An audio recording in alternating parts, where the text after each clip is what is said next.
without insurance, do you know the out-of-pocket cost of a complete blood count test?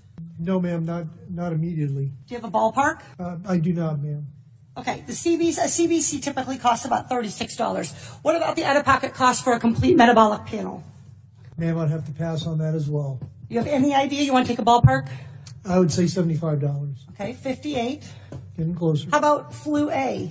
Ma'am, again, I would take a guess at about maybe 50. 43. This is like the Price is Right. Flu B? I would probably say 44. That's good.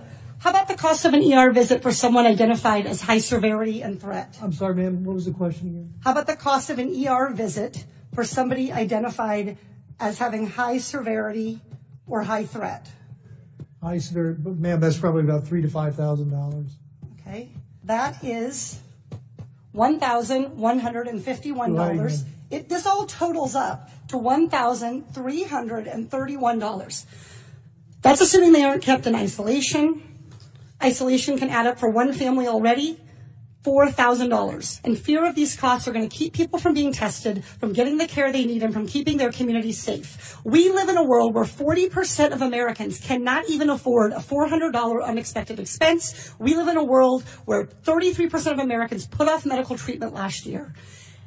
And we have a $1,331 expense, conservatively, just for testing for the coronavirus. Dr. Redfield, do you want to know who has the coronavirus and who doesn't? Yes. Not just rich people, but everybody who might have the virus? All of America.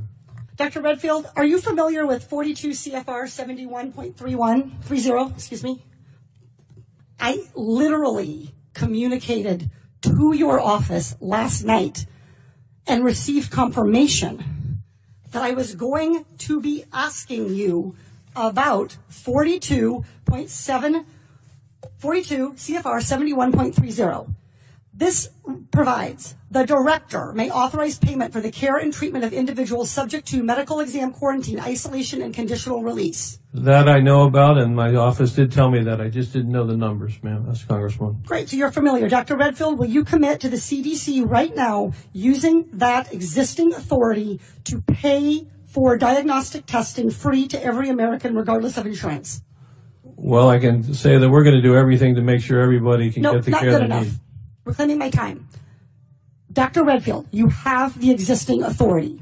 Will you commit right now to using the authority that you have vested in you under law that provides in a public health emergency for testing, treatment, exam, isolation without cost? Yes or no?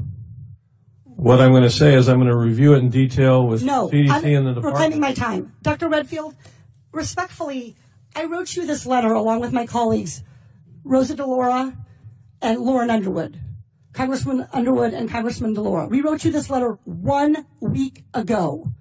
We quoted that existing authority to you, and we laid out this problem. We asked for a response yesterday. The deadline and the time for delay has passed. Will you commit to invoking your existing authority under 42 CFR 71.30 to provide for coronavirus testing for every American regardless of insurance coverage? What I was trying to say is that CDC is working with HHS now to see how we operationalize that. Dr. Redfield, I hope that that answer weighs heavily on you, because it is going to weigh very heavily on me and on every American family. Our intent is to make sure every American gets the care and treatment they need at this time of this major epidemic, and I'm currently working with HHS to see how to best operationalize it. Dr. Redfield, you don't need to do any work to operationalize. You need to make a commitment to the American people so they come in to get tested. You can operationalize the payment structure tomorrow. I think you're an excellent questioner, so my answer is yes. Excellent. Everybody in America hear that. You are eligible to go get tested for coronavirus and have that covered regardless of insurance. Please, if you believe you have the illness, follow precautions. Call first. Do everything the CDC and Dr. Fauci, God bless you, for guiding Americans in this time. But do not let a lack of insurance worsen this crisis.